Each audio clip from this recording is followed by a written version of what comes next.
Bonjour à tous et bienvenue dans cette vidéo un peu particulière où je vais répondre ici à certaines personnes qui se sont permises de critiquer dans mon dos mon passage à la télévision et dans certains médias suite à l'accident de Washington. Parce que oui, j'ai des oreilles et j'entends certaines choses. Donc cette vidéo s'adresse à ces personnes avant tout. Alors je vais remettre les pendules à l'heure, mais je pense que ce que j'ai à dire ici peut aussi en intéresser d'autres. D'abord, il serait bien que ces personnes se rendent compte que ça n'est pas la première fois que je passe à la télévision ou dans des articles de presse. Je l'ai déjà fait à maintes reprises dans le cas du MH370. Dans le cas de cet accident de Washington, il faut savoir que c'est Xavier Titelman qui a dirigé certains médias vers moi, car il était assailli de demandes de journalistes et ne pouvait pas toutes les traiter. Il m'a donc demandé si j'ai accepté qu'il en dirige certains vers moi, ce que j'ai accepté. Alors pourquoi j'accepte de parler aux médias ? Parce que j'ai toujours accepté de partager ma passion et de faire de la vulgarisation auprès du grand public en ce qui concerne le domaine aéronautique. Sachez qu'il m'arrive aussi de faire des conférences en école d'ingénieurs sur la sécurité aérienne plus globalement. C'est d'ailleurs le but de ma chaîne YouTube d'informer et d'instruire. Des sujets comme le MH370 sont complexes, donc je fais ce travail de pédagogie qui, j'estime, n'a pas été suffisamment fait. Le contrôle aérien est un domaine très peu connu du grand public. Alors en parler permet de démystifier ce métier tout en montrant un regard différent de ce que la presse peut souvent dire dessus. Le public a une vision des contrôleurs aériens complètement tronquée. Grève, salaire, temps de travail. Quand on parle des contrôleurs aériens dans les médias, c'est souvent uniquement sur ces points. Trop souvent même.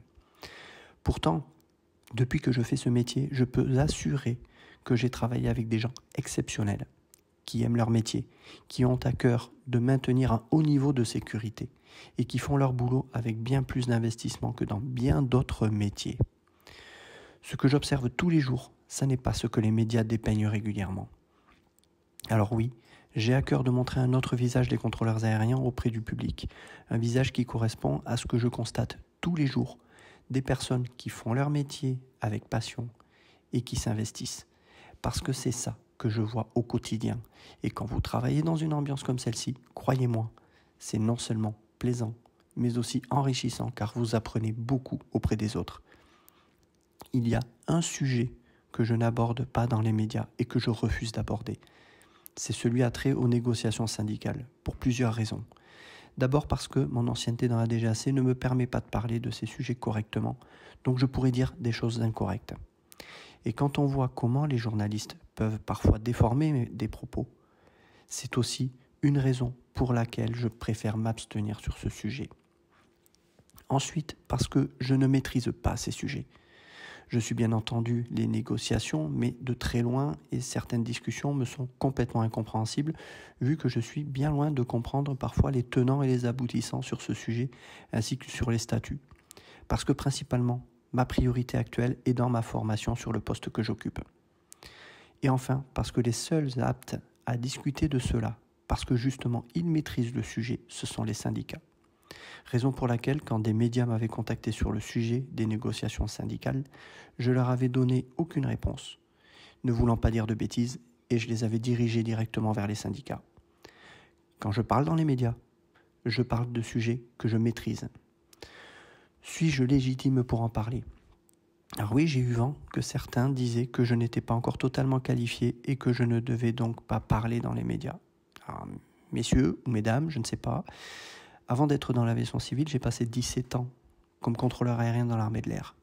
Donc je pense avoir une certaine expérience pour pouvoir aborder certains sujets en public. D'autant que je ne fais de tort ni à l'armée, ni à la DGAC dans tout ce que je dis. Ça déplaît à certains ?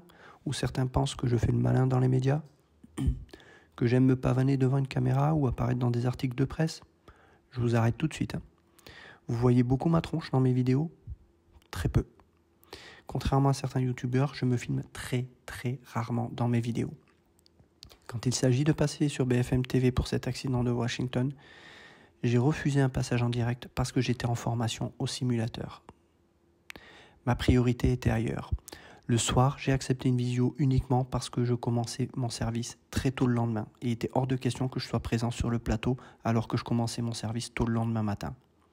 Car ma priorité était d'être reposé pour prendre le poste le lendemain matin, par sécurité, mais aussi d'être frais et dispo pour mon instruction.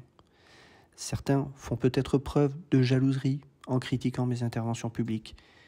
C'est qu'ils ne doivent pas avoir grand-chose à faire de leur journée.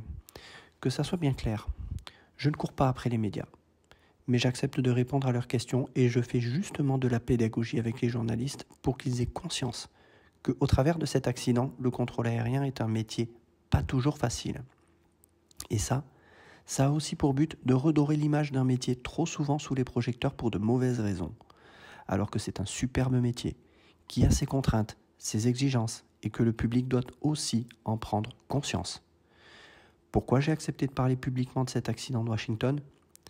D'abord parce que ceux qui me suivent sur ma chaîne YouTube savent que la sécurité aérienne est un sujet qui me tient à cœur et que je dis les choses avec franchise, mais surtout que je les argumente. Et ensuite, parce que dès le premier jour où a eu lieu cet accident, je m'y suis sérieusement intéressé.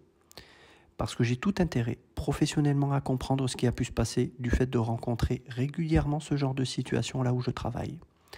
Donc, je veux savoir pourquoi ça en est arrivé là.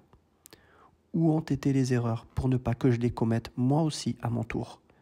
Quoi qu'on en dise, on apprend aussi des erreurs des autres. Et c'est de cette façon que l'on adapte des façons de travailler, qu'on les affine, pour non pas qu'elles soient infaillibles, mais qu'elles limitent les risques et les erreurs ainsi que les confusions. Donc oui, professionnellement, j'ai aussi un intérêt à comprendre cet événement plus que d'autres, car cela peut me concerner directement dans mon travail de tous les jours. J'appelle cela de la conscience professionnelle. Je n'ai pas la prétention d'être le meilleur des contrôleurs. On n'est pas dans un métier où le but est d'être le meilleur ou le premier de la classe. On est dans un métier où l'on doit sans cesse se remettre en question, changer ses méthodes de travail, et encore plus quand vous venez d'une reconversion comme moi, vous étiez dans l'armée où les méthodes sont très différentes. Vous devez vous adapter plus que les autres, et je peux vous assurer que ça n'a pas toujours été facile. Alors non, je ne me mets pas en avant dans les médias pour avoir une casquette de super contrôleur parce que ça n'est pas le sujet. Je suis juste un des rares contrôleurs aériens en France à avoir une visibilité médiatique de par mon travail d'enquête sur le MH370. Alors si la crédibilité que je me suis construite dans cette affaire peut me permettre de parler publiquement du contrôle aérien et que cela peut permettre de redorer le blason d'une profession méconnue et mal considérée publiquement, alors je le fais avec plaisir et abnégation. Je sais qu'on ne fait jamais l'unanimité, encore moins quand on s'expose publiquement, mais je voulais mettre les points sur les i auprès de certaines personnes. Au moins vous savez à présent pourquoi je fais cela et j'invite les personnes qui taillent du sucre sur le dos derrière à aller regarder les vidéos que je fais avant de me juger. Merci de votre attention.